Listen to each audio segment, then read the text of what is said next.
La cristiandad es la religión más grande y organizada de la Tierra.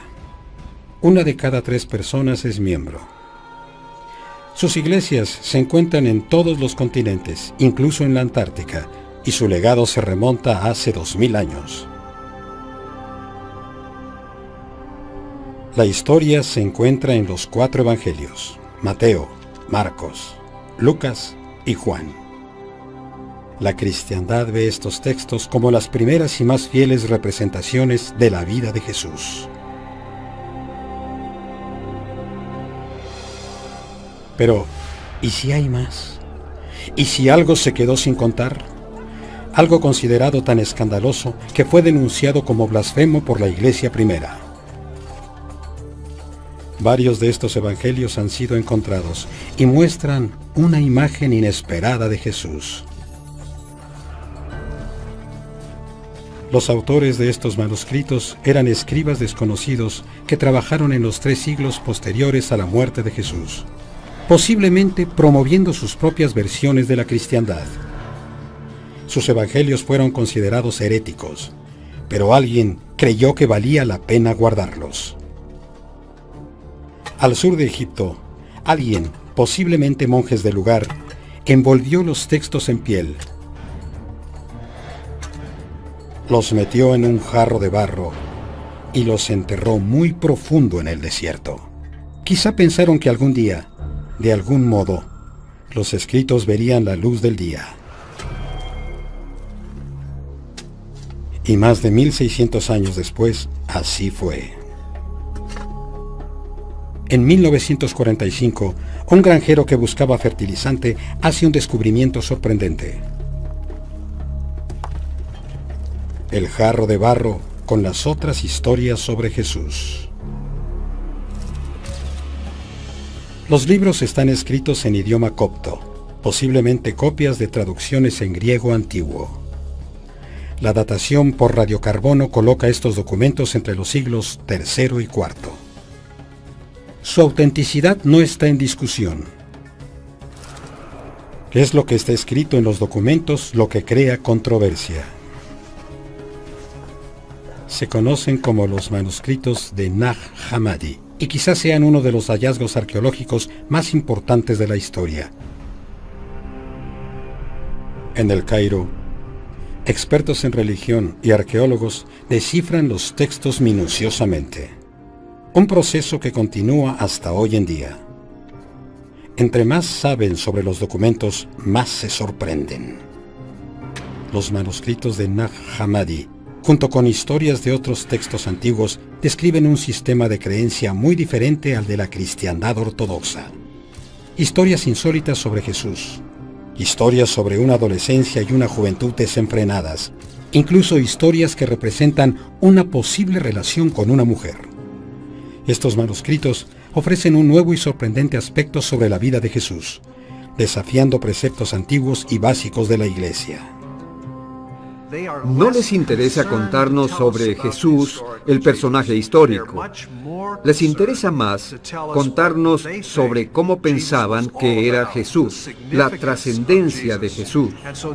Y Jesús es más un filósofo, un revelador de sabiduría, no el rabí, profeta o salvador que conocieron sus contemporáneos. Los manuscritos de Nag Hammadi son solo algunos de los textos no canónicos llenos de sorprendentes afirmaciones. Comenzando con el nacimiento de Cristo. Un manuscrito se llama El Protoevangelio de Santiago, una colección de historias transmitidas a través de siglos. Reescribe la historia del nacimiento para enfatizar la pobreza de Jesús, la castidad de María y la maravilla del nacimiento del Hijo de Dios. Por ejemplo, Jesús no nació en un establo, sino en una cueva. Y su padre, José, era un frágil anciano con varios hijos de una esposa anterior. La edad tan avanzada de José garantiza que María permanezca virgen. El efecto de volver a contar la historia de esa manera con José tan anciano, casado previamente y con hijos, permite que María permanezca pura y que José esté todavía más alejado de María. José permanece en la historia, pero no se mete a la cama de María. En esta historia, antes de que lleguen a Belén, María va a dar a luz y lo va a hacer en la cueva. Pero José no quiere ayudar en el parto, así que corre a buscar a una partera. Y cuando lo hace, de pronto presencia un milagro. En el protoevangelio de Santiago, José dice: Vi las nubes sorprendido, y las aves del cielo se detenían en medio de su vuelo. Vi hacia el suelo, y vi una mesa puesta, y había gente sentada alrededor. Sus manos estaban sobre la mesa, pero no se movían para comer. Tenían la cara levantada. José encuentra a la partera y la lleva con él a la cueva. Pero el niño ya había nacido. Y ven al niño que camina hacia su madre. El protoevangelio afirma que el recién nacido Jesús camina hacia su madre y comienza a amamantarse. Es una historia que sorprende a muchos estudiosos, pero para otros el protoevangelio ayuda a aclarar las dudas sobre el primer día de Cristo. De cualquier manera, un mensaje del evangelio es claro: intentar entender los poderes de Cristo, incluso de niño, podría desafiar toda lógica.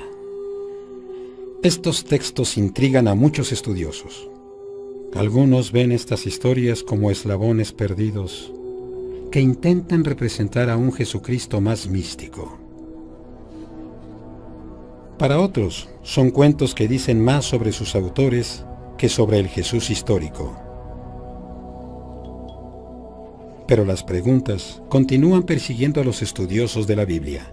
¿Por qué fueron escritas estas historias y por quién? Al comienzo del siglo XXI, muchos expertos creen que ellos reflejaron el caótico ambiente en el que nació la cristiandad. En los siglos II y III, probablemente cada cristiano tenía una opinión sobre Jesús de Nazaret.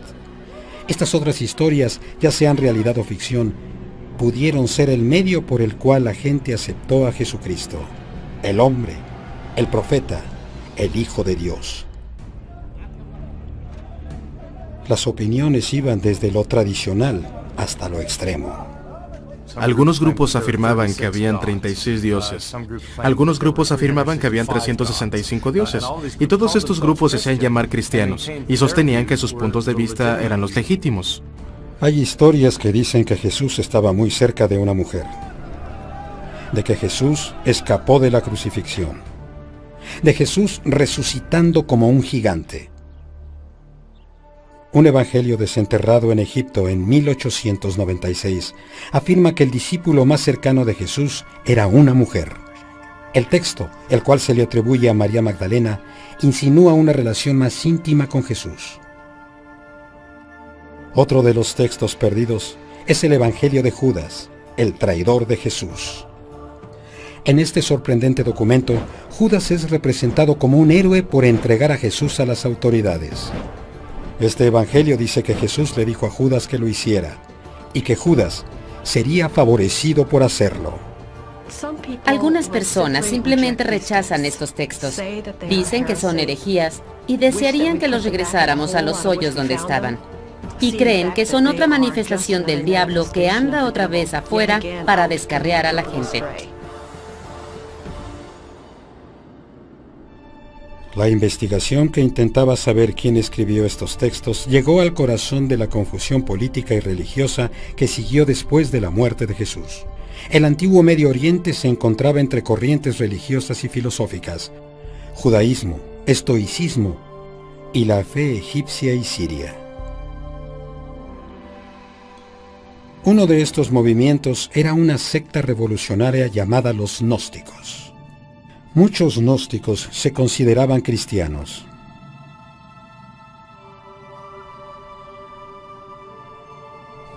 La palabra en griego para conocimiento es gnosis, y estas personas se conocían o se hacían llamar gnósticos.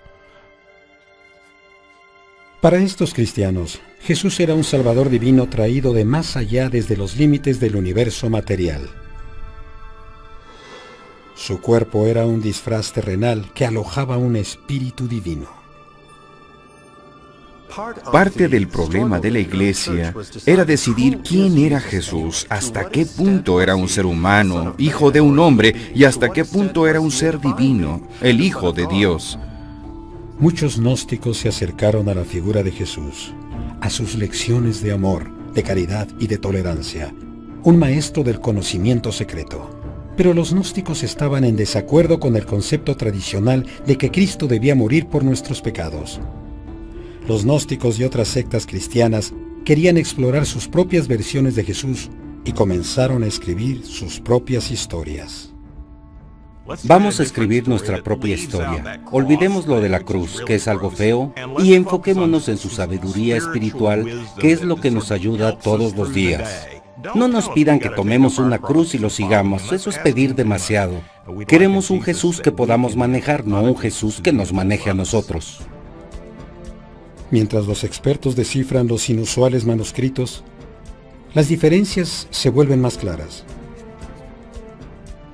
Cada página sugiere volver a meditar sobre lo que ya sabemos sobre Jesucristo. Por primera vez, seguimos los pasos de Cristo el niño, e incluso del rebelde adolescente. Los expertos creen que estos son textos antiguos auténticos. Pero lo que significan podría ser para siempre un desafío.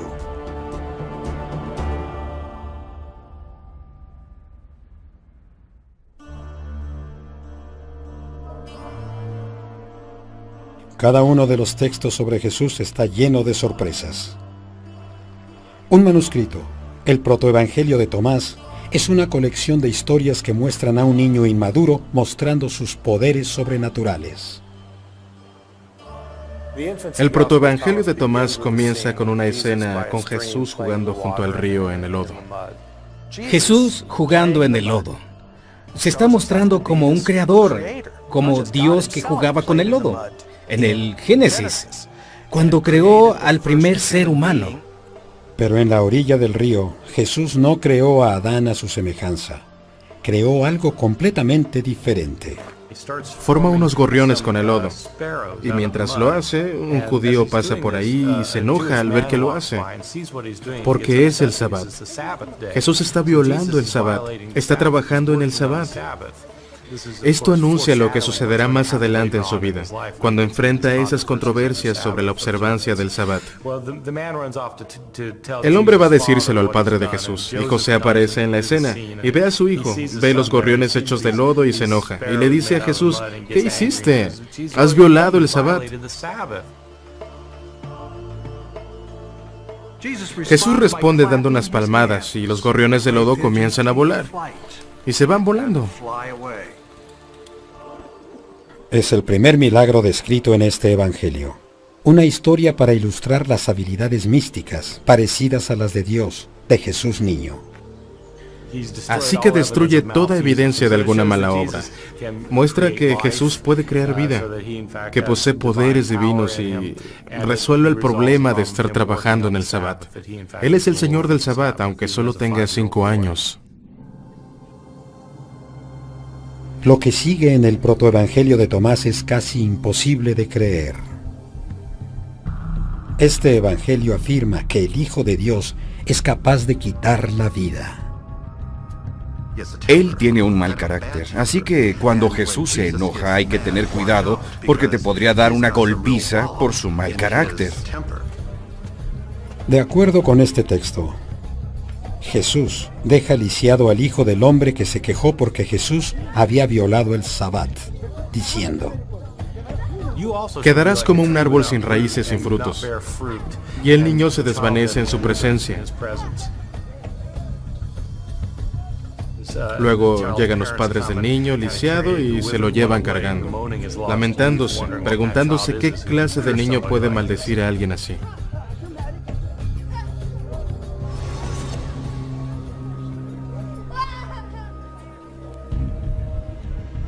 Este evangelio relata otros inquietantes incidentes sobre el joven Jesús, un niño que no solo es poderoso, sino que además se enoja con facilidad.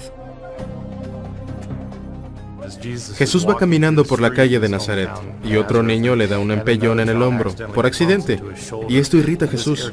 Voltea y le dice al niño, no llegarás muy lejos. Este evangelio afirma que el niño golpeado por Jesús cayó al suelo muerto. ¿Por qué querrían los cristianos mostrar a un Jesús violento que mata a la gente y la deja lisiada? No estoy seguro de que haya una buena respuesta para eso. Algunos expertos creen que esta oscura representación de Jesús se debe a la lucha por comprender el infinito poder de un ser divino, especialmente de uno que anda por las calles como un niño. Es importante recordar que Jesús había muerto unas generaciones antes de que estos textos fueran escritos. El recuerdo sobre él aún estaba fresco, y la necesidad para entender su vida fue muy poderosa. Es el Jesús que imaginaron los cristianos de los siglos 3 y 4, porque queremos saber cómo era Jesús cuando era pequeño. Jesús es el Hijo de Dios, es todopoderoso y es inteligente. ¿Cómo era de pequeño? Los evangelios no nos dicen mucho al respecto. ¿Practicaba sus poderes hasta que le salía bien? ¿Está el evangelio de la infancia de Tomás tratando de mostrarnos una versión temprana del Jesús que regresará el día del juicio? En la teología tradicional cristiana, la gente que no acepta a Jesús, que no esté con Él, serán lisiadas, asesinadas y destruidas cuando Jesús regrese, el día del juicio. De alguna manera lo había anunciado cuando tenía 5 años. Tal vez al representar a Jesús el niño como Jesús el juez final, es una forma de alentar en el lector una veneración más devota hacia Dios. Tal vez intentaban expresar qué tan importante era esto, cuál es nuestra relación con Jesús, que es importante cómo tratemos a este niño y cómo lidiemos con él. Por lo menos 3 veces en el evangelio de la infancia de Tomás, el joven Jesús hace los mismos milagros que después hace siendo adulto. Resucita a los muertos. El primer incidente sucede cuando el amigo de Jesús, Zenón, se cae del techo. La gente de Nazaret, que ya le temía al violento Jesús, creía que Jesús había matado al niño. Zenón está en el suelo. Sus padres salen de inmediato. Ven a su hijo muerto y a Jesús en el techo, y creen que ha vuelto a hacer lo mismo. Acusan a Jesús. Le dicen, eres problemático. Tú lo empujaste. Jesús responde, yo no lo empujé. Él se arrojó. No tuvo cuidado. Brincó del techo y murió. Los aldeanos creyeron que Jesús lo había hecho porque ya había estado golpeando a los niños de la aldea que lo molestaban.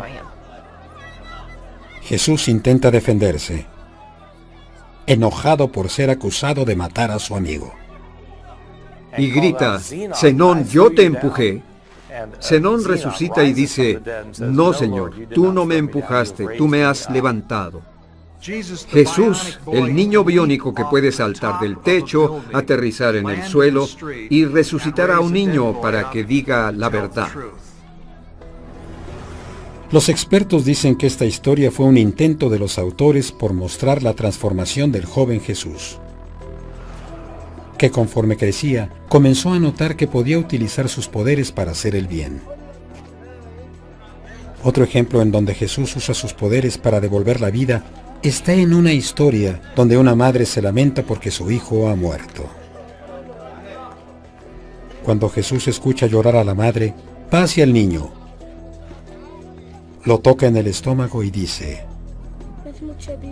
yo te mando, niño, que no mueras, sino que vivas y te quedes con tu madre.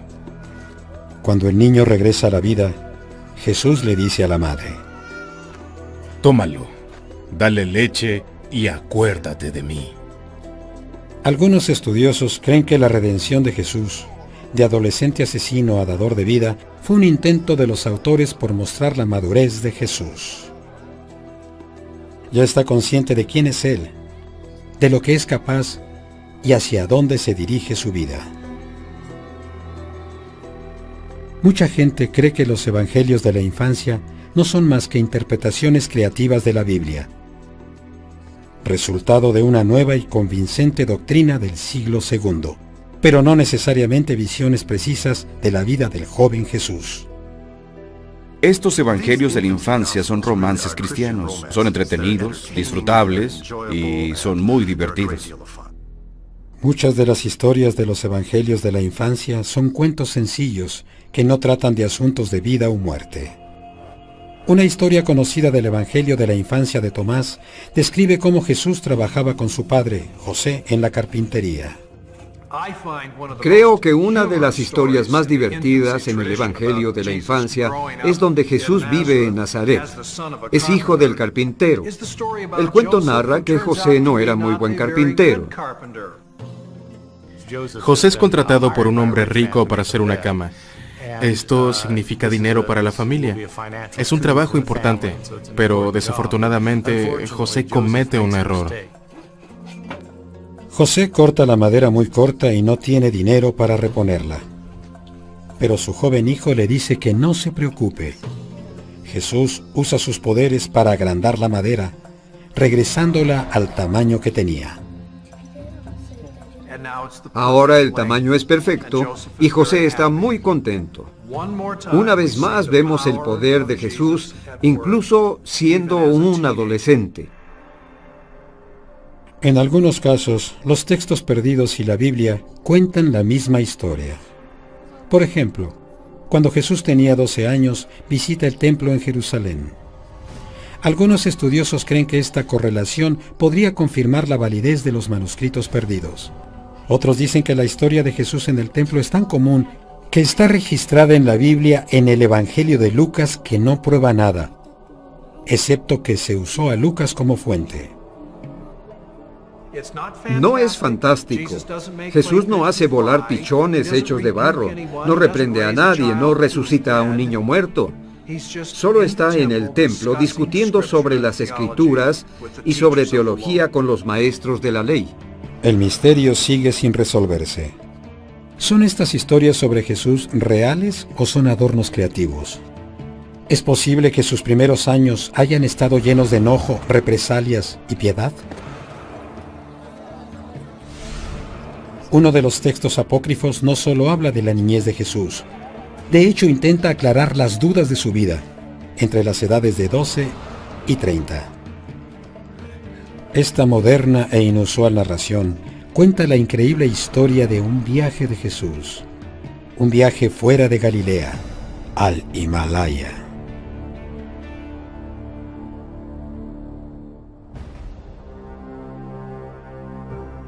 Algunas versiones de la vida de Jesús se apartan del mundo de Judea en los siglos II y III.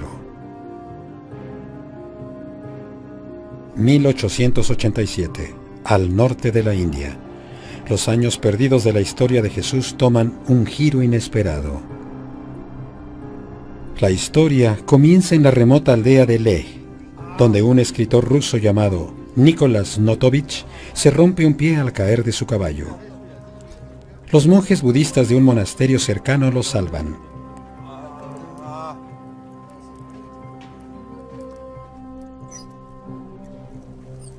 Los monjes le dicen a Notovich que poseen unos textos antiguos que detallan la vida de un santo llamado Isa, que pasó por ahí siglos atrás. El guía de Notovich traduce los textos al ruso y Notovich pronto se da cuenta de que Isa no era un predicador cualquiera.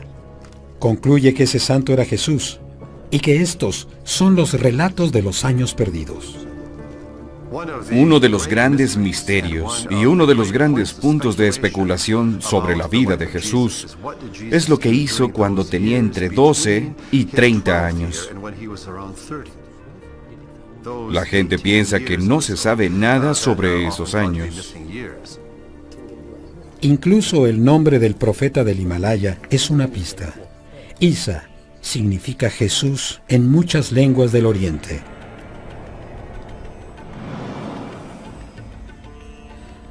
¿Es posible que sea verdad? ¿Viajó Jesucristo a uno de los lugares más remotos de la tierra para aprender de los místicos? De acuerdo con Notovich, los textos dicen que Isa pasó 6 años en la India viviendo con los brahmanes. los máximos sacerdotes de la religión hindú. Algunas personas creen que hubo alguna conexión con esos maestros de diferentes religiones, que Jesús pudo haber tomado algunas de sus ideas místicas del hinduismo y del budismo. Las palabras usadas en las enseñanzas de Isa son similares a las de los evangelios del Nuevo Testamento. No adorarás a los ídolos, no te considerarás de los primeros. No humillarás a tu vecino, ayudarás al pobre, ayudarás al débil, no le harás mal a nadie. No desearás lo que no posees y lo que es poseído por otros. Pero de acuerdo con los textos de Notovich, la historia de Isa toma un giro inesperado. Desobedece a sus mentores hindúes y predica entre las clases bajas, algo prohibido en el sistema de castas de la India. Los sabios se ponen en contra de Isa y conspiran para matarlo. Isa, o Jesús, se entera del plan y huye.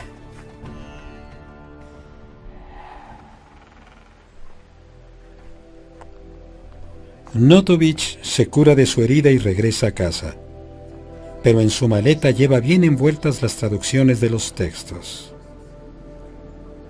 Afirma que son una prueba innegable, que resuelven uno de los grandes misterios de todos los tiempos, el paradero de Jesús durante esos años perdidos. Notovich publicó el material en 1894. El libro se tituló Los años perdidos de Jesús. Pero los estudiosos modernos no están convencidos. La idea es atractiva y vale la pena examinarla, pero no hay evidencia histórica de que Jesús fue a aprender de los maestros budistas o hindúes. Muchos historiadores creen que Jesús nunca se alejó mucho de la antigua Galilea y de su hogar en Nazaret. Esos años no son años perdidos. Jesús no estaba perdido en ningún sitio. La idea de esos años perdidos la ha creado la literatura, las historias que se han contado. Pero la gente especula dónde pudo haber estado Jesús. ¿Qué hizo durante esos años? Yo creo que debió haber estado en casa trabajando con su padre, quizá haciendo trabajo de carpintería o algo parecido. Pero hay un hueco innegable en la historia de Jesús. Los 4 evangelios del Nuevo Testamento describen acontecimientos de cuando Jesús tenía alrededor de 30 años. En otras palabras, la vida temprana de Jesús está en blanco. No sabemos cómo ni dónde vivió Jesús durante esos años. ¿Era un estudioso errante que buscaba la sabiduría lejos? ¿O un aprendiz de carpintería que trabajaba con su padre en casa? El registro histórico está incompleto, pero muchos estudiosos creen que Jesús nunca se alejó de su hogar. El Jesús histórico era un judío galileo. Pertenecía al movimiento de Juan el Bautista. Era un movimiento de restauración. Fue una época que percibía que Dios se ocupaba de Israel de una forma nueva y especial. El mandato de Dios se acercaba. Significaba que el mandato de Satanás se había alejado. Durante esta época de exploración religiosa, Jesús se traslada constantemente para predicar sus nuevas noticias a aquellos que lo escuchan. En los últimos años de Jesús, María Magdalena estuvo a su lado y su historia ha causado controversia recientemente. La Biblia menciona a María Magdalena 18 veces. Ella es, sin duda, uno de los personajes más importantes y provocativos de las Escrituras. Y 2 evangelios apócrifos, el Evangelio de María Magdalena, encontrado a finales del siglo XIX en la tumba de un monje, y el Evangelio de Felipe, que forma parte de los manuscritos de Nag Hammadi, insinúan una sorprendente relación entre Jesús y María Magdalena. Ahora, con textos como el Evangelio de María Magdalena y el Evangelio de Felipe, tenemos una idea clara de que esta figura pudo haber sido un discípulo más importante para Jesús de lo que la gente imagina. Pudo haber estado muy cerca de él. Pudo haber sido una de sus discípulas más cercanas, tal vez su discípula amada. ¿Pudo haber sido María Magdalena la amiga y seguidora más cercana de Jesús? De acuerdo con el Evangelio de María Magdalena, es ella quien conoce la mente de Jesús mejor que los otros discípulos. Es María Magdalena la que conoce los secretos de Jesús. Los otros discípulos le dicen, cuéntanos sobre Jesús, dinos cosas que nosotros ignoramos. El Evangelio de María Magdalena dice: Pedro le dice a María Magdalena, hermana, sabemos que el Salvador te amaba a ti más que al resto de las mujeres.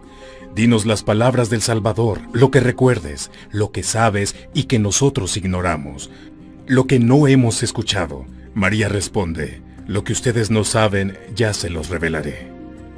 El Evangelio de María Magdalena y el de Felipe sugieren que María Magdalena era la confidente más cercana de Jesús, pero la mayoría de los estudiosos no están convencidos. Está de moda hablar de María Magdalena como si hubiera sido la amante de Jesús o su esposa, incluso la madre de sus hijos. Eso no está basado en información histórica legítima y creíble. Los gnósticos que escribieron estos textos debieron pensar que Jesús y María Magdalena sostenían una relación íntima.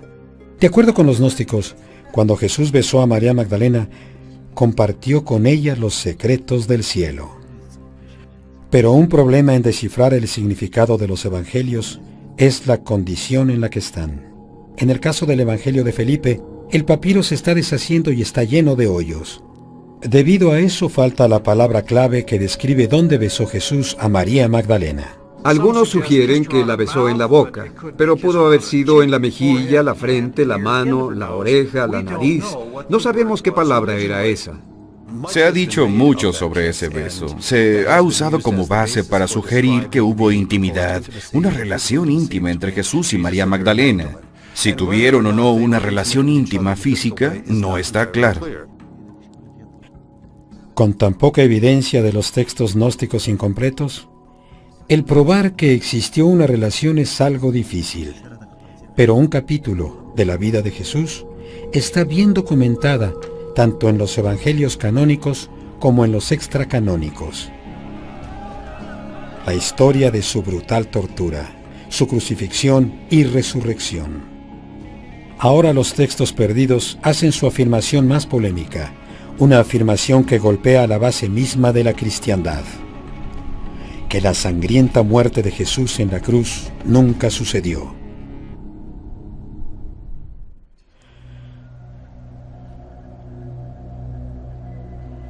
Es un elemento fundamental de la cristiandad, la tortura y la crucifixión de Jesús, la sangrienta historia de Jesús clavado en la cruz y su cuerpo muriendo por los pecados del mundo. La información más importante que tenemos, la más confiable, la más histórica, proviene de Mateo, Marcos, Lucas y Juan. Los 4 textos bíblicos expresan la agonía y muerte de Cristo con desgarradores detalles. El Jesús histórico fue crucificado por los romanos. Fue algo horrible. Tenemos conocimiento de las crucifixiones y no era algo agradable. Es una historia terrible, es horrible. La violencia de la crucifixión de Cristo es innegable. Pero la idea de que Jesús sufrió y murió en la cruz para expiar los pecados de los humanos no siempre fue aceptada como evangelio. Algunos cristianos no creían que el Mesías podía morir tan vergonzosamente. Durante los primeros 300 años de la cristiandad, los relatos de la muerte de Jesús eran muy diferentes. Los escritores de la época buscaban la forma de aceptar la idea de que Jesús, el Hijo de Dios, podía ser ejecutado. Los evangelios posteriores, escritos en los siglos II y III, tratan de algo diferente. La muerte de Jesús es entendida de forma diferente o simplemente negada. Se pensaba en Jesús como alguien que no había muerto. Tal vez uno de los relatos más provocativos sea el de Basílides, un gnóstico egipcio del siglo II. Sus textos eran tan incendiarios que la mayoría fueron destruidos. La parte más controversial de su doctrina fue la idea de que Jesús no murió en la cruz. El hombre que murió era otra persona, una víctima inocente puesta ahí por el mismo Jesús.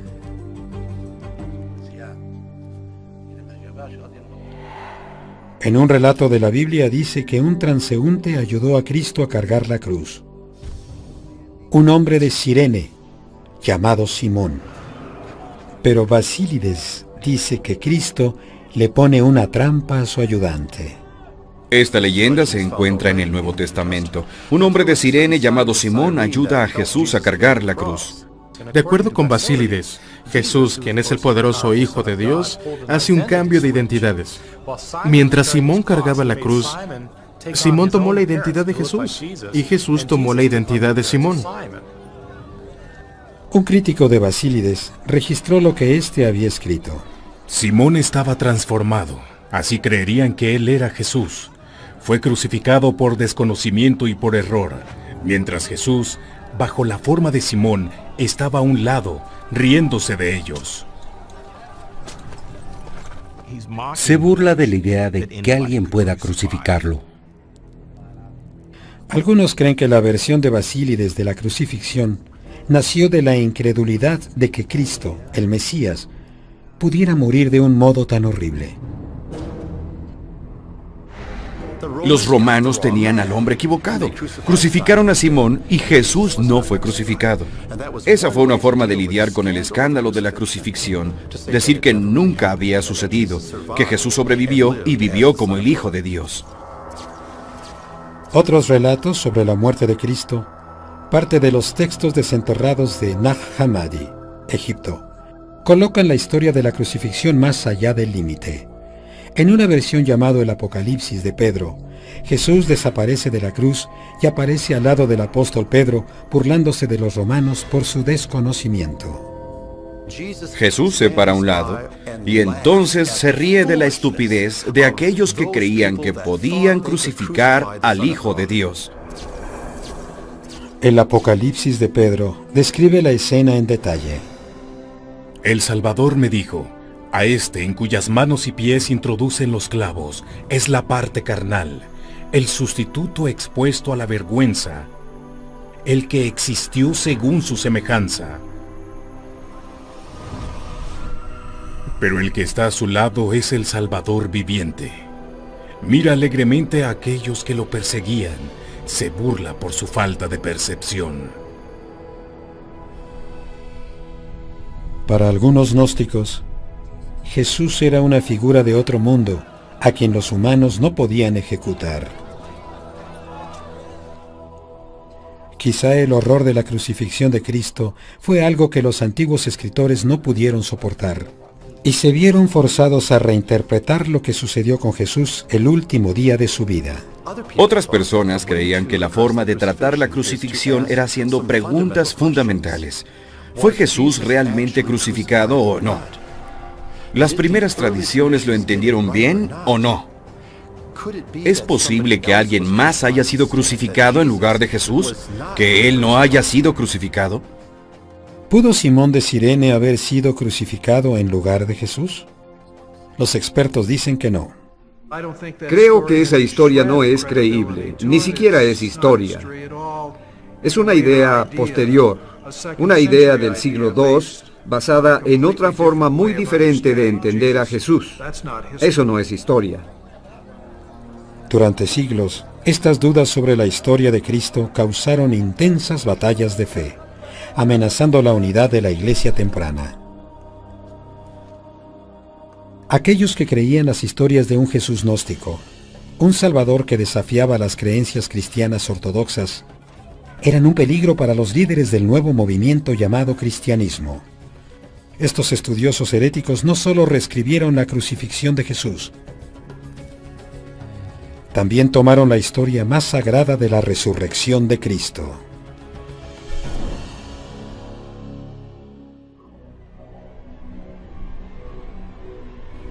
En una tranquila mañana de domingo, 3 días después de que Jesús fue crucificado, los cristianos dicen que sucedió el milagro más grande del mundo.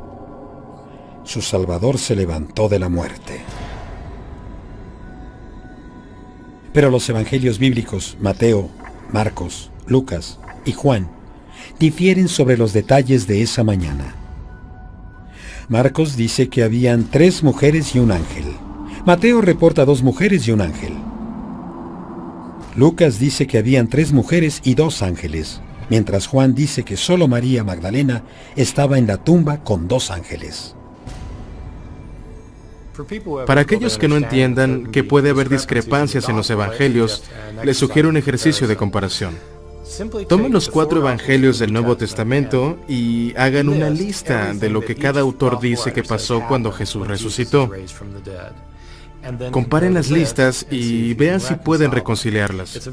Es un ejercicio muy interesante porque todos los detalles son diferentes. Uno de los textos perdidos, incluyendo el Evangelio de Pedro, fue redescubierto en 1886 en la tumba de un monje egipcio.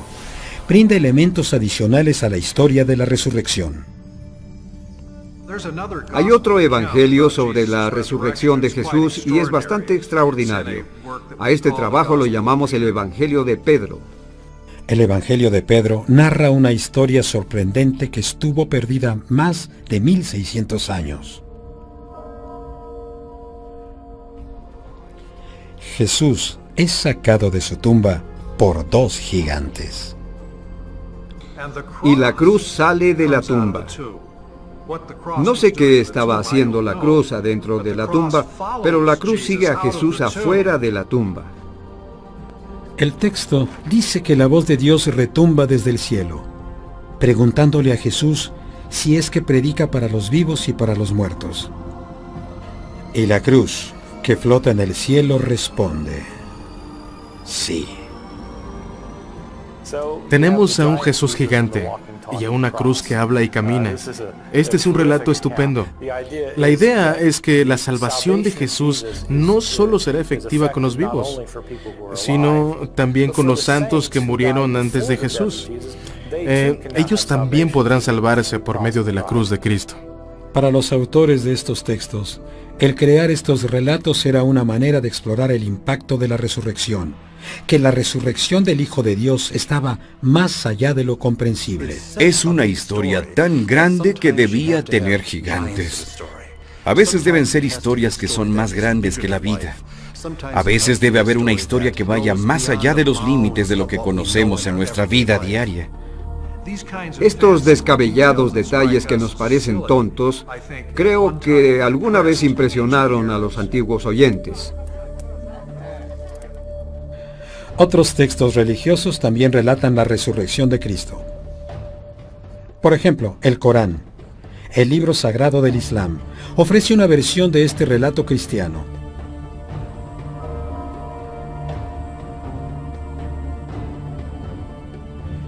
En vez de morir en la cruz y resucitar, el Corán dice que en apariencia los romanos crucificaron a Jesús, pero que estos no lo mataron. El Corán dice que solo en apariencia Isa fue crucificado, lo que sugiere que el profeta de Dios no fue sacrificado. En el mundo islámico hay una variedad de especulaciones sobre quién pudo haber sido sacrificado realmente. Recientemente, algunos escritores alegan que Jesús solo se desmayó en la cruz, que estaba ensangrentado, pero no muerto. La idea de que Jesús no estaba muerto sugiere que debió haber estado muy mal herido, que fue colocado en la tumba y más tarde se recuperó. ¿Por qué razón pensaron los seguidores de Jesús que era un resucitado? Si un Jesús lastimado, cojeando, que apenas se puede parar, lo saluda, ¿hubieran gritado ellos que Jesús era el Señor que se levantaba de la muerte? Alrededor del año 313 después de Cristo, el emperador romano Constantino aceptó la cristiandad. Con el poder de su nueva fe, le dio a la cristiandad un estatus legal y le pidió a los líderes de la iglesia que unificaran la historia de Jesús. Básicamente le dejó el desafío a la iglesia para que ésta actuara. Para encontrar un significado, la iglesia debía ser una especie de unidad monolítica y única. Había que encontrar los credos, encontrar las escrituras que pudieran unir a todos y empezar desde ahí. Mientras la iglesia unificaba su historia sobre Jesús, Los relatos alternativos empezaron a perder fuerza y a desaparecer. No había matanzas, no había quema de libros. La iglesia simplemente no quería pagar para que esos otros evangelios fueran copiados. Podían costear los libros de Mateo, Marcos, Lucas y Juan, pero no tenían presupuesto para el evangelio de Tomás, el evangelio de Pedro o el de Felipe. Por eso esos evangelios se dejaron de usar, por eso desaparecieron. Aunque se hayan perdido en el tiempo, estos relatos desconocidos de Jesús podrían enseñarnos algo. Podría haber algo escrito entre líneas. Como historiador, creo que estos textos que se han encontrado deben ser estudiados cuidadosamente. Todos son parte del tapiz de la historia. Todos contribuyen. Tal vez estos textos, algunos transmitidos a través de relatos, algunos escondidos cuidadosamente hace mucho tiempo, puedan de algún modo iluminarnos con su propia forma de verdad. Ya sea la verdad de la gente que los escribió, de la época en la que esa gente vivió, o de la religión que esperaban crear. Esto va para todos esos mitos posteriores. No necesitamos un suplemento, un duplicado o una amplificación. Simplemente necesitamos entender la obra maestra original. Entender esa obra maestra, la Biblia, parece que era lo que intentaban estos autores, mostrando a un Jesús niño, aunque fuera un niño malicioso. Tomaron los evangelios bíblicos e intentaron llenar los huecos. Al representar a un Jesús poco convencional, los gnósticos y otros escritores en los siglos II y III intentaban conectarse con Jesús a su manera. El hecho es que entender que había mucha gente que intentaba llegar a la verdad o las verdades, que eran personas de buena fe, que estaban escribiendo textos y explorando las posibilidades, nos permite aceptar más el hecho de que todos esos textos deben ser leídos con interés y con aprecio. ¿Y si hay que aprender algo de estos controvertidos relatos? Quizá simplemente que la fe y la cristiandad siempre desatarán opiniones diversas y apasionadas.